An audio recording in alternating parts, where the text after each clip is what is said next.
Secrétaire parlementaire du Premier ministre. Mr. Speaker, thank you very much. Honourable colleagues on both sides of the House, I'm pleased to rise in this chamber today to speak in support of Bill S-201, the Genetic Non-Discrimination Act, which passed the committee and third reading stages in the other place on April 14th of this year. First put forward by the Honourable James Cohen, Senator for Nova Scotia, and moved in the House of Commons by my colleague for Don Valley West, S-201 would allow one of Canada's most important and core values to become entrenched in our laws. As Canadians, we pride ourselves on our Charter and human rights because they provide every single Canadian with equal protections from various forms of discrimination and disadvantage. Unfortunately, Mr. Speaker, to date, we've lagged behind on the key issue of genetic discrimination, leaving thousands of Canadians vulnerable because of their very essence, their DNA. The Office of the Privacy Commissioner of Canada, Mr. Speaker, produced a report in March of 2012 on the potential effects of such a bill. And they made the case that one's genetic makeup represents, in the most personal of ways, and I quote, one's very identity. Mr. Speaker, if we as a nation of equals value the protection of an individual based on their gender, based on their sex, or based on their religion, the question is, how can we not seek to protect the very basis of their being? And the short answer, Mr. Speaker, is that we can't. I believe strongly that we as the House and we as the entire body of Parliament recognize that reality to be a fact. On at least 3 separate occasions has such a bill made its way through the committee structure, including receiving extensive praise from the Standing Committee on Human Rights from the other place, and 3 times has the gap existed and our rights and protections failed to be bridged. Now finally we have an opportunity to change that. Monsieur le Président, je suis fier de faire partie d'un gouvernement qui valorise et respecte la science, les scientifiques et la communauté scientifique. C'est ce qui explique pourquoi notre gouvernement a supprimé les règles qui limitaient le travail des scientifiques et ne leur permettaient pas de parler de leur travail pourtant si important. En effet, Monsieur le Président, si nous voulons donner aux Canadiens et Canadiennes un avenir plus prospère, nous devons écouter ce que la science nous apprend. Et il faut s'assurer que nos lois, en effet des lois qui sont en place pour nous protéger, évoluent au même rythme que la technologie avance. Monsieur le Président, le Canada est une société qui valorise la liberté et la vie privée. Donner le pouvoir à des employeurs, à des compagnies d'assurance ou à tout autre groupe d'utiliser les détails les plus privés des personnes contre eux et contre nos valeurs en tant que Canadiens. J'ai mentionné, Monsieur le Président, la vitesse du progrès scientifique.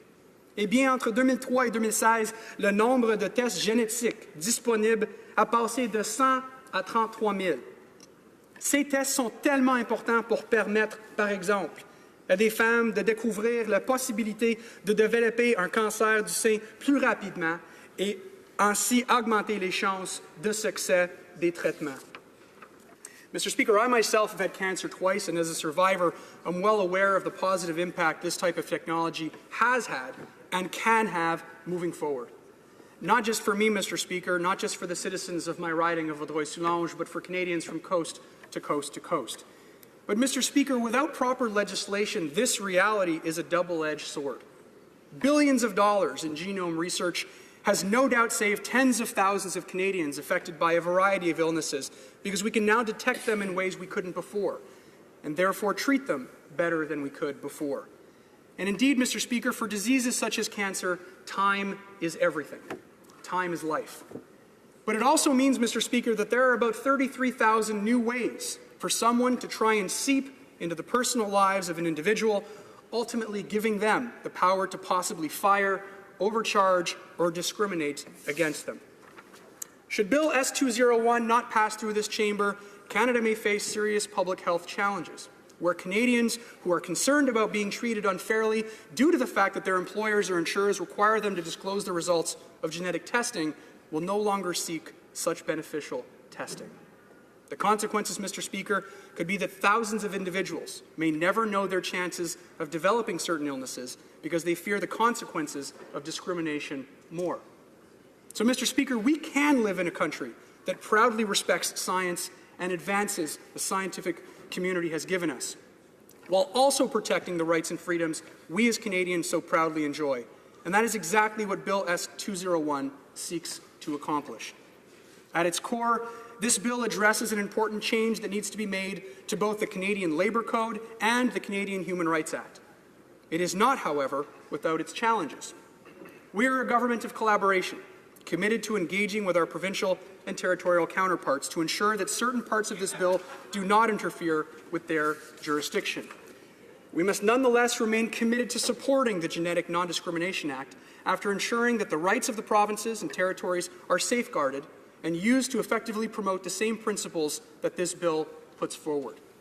It is my hope that this chamber can see the Genetic Non-Discrimination Act for what it is, a crucial step in the move towards protecting our rights, our freedoms, and our privacy. In conclusion, Mr. Speaker, I think we can all agree that neither the state nor any other group, be it a corporation or an organization, has any business knowing the genetic makeup of Canadians and should not have the power to use this information negatively against any Canadians. We are a country of values where we respect an individual's rights above all else. The Genetic Non-Discrimination Act is one key step in encouraging those rights and freedoms continue uninhibited for all the people that this House represents. Thank you very much, Mr. Speaker. Merci. Reprise du débat.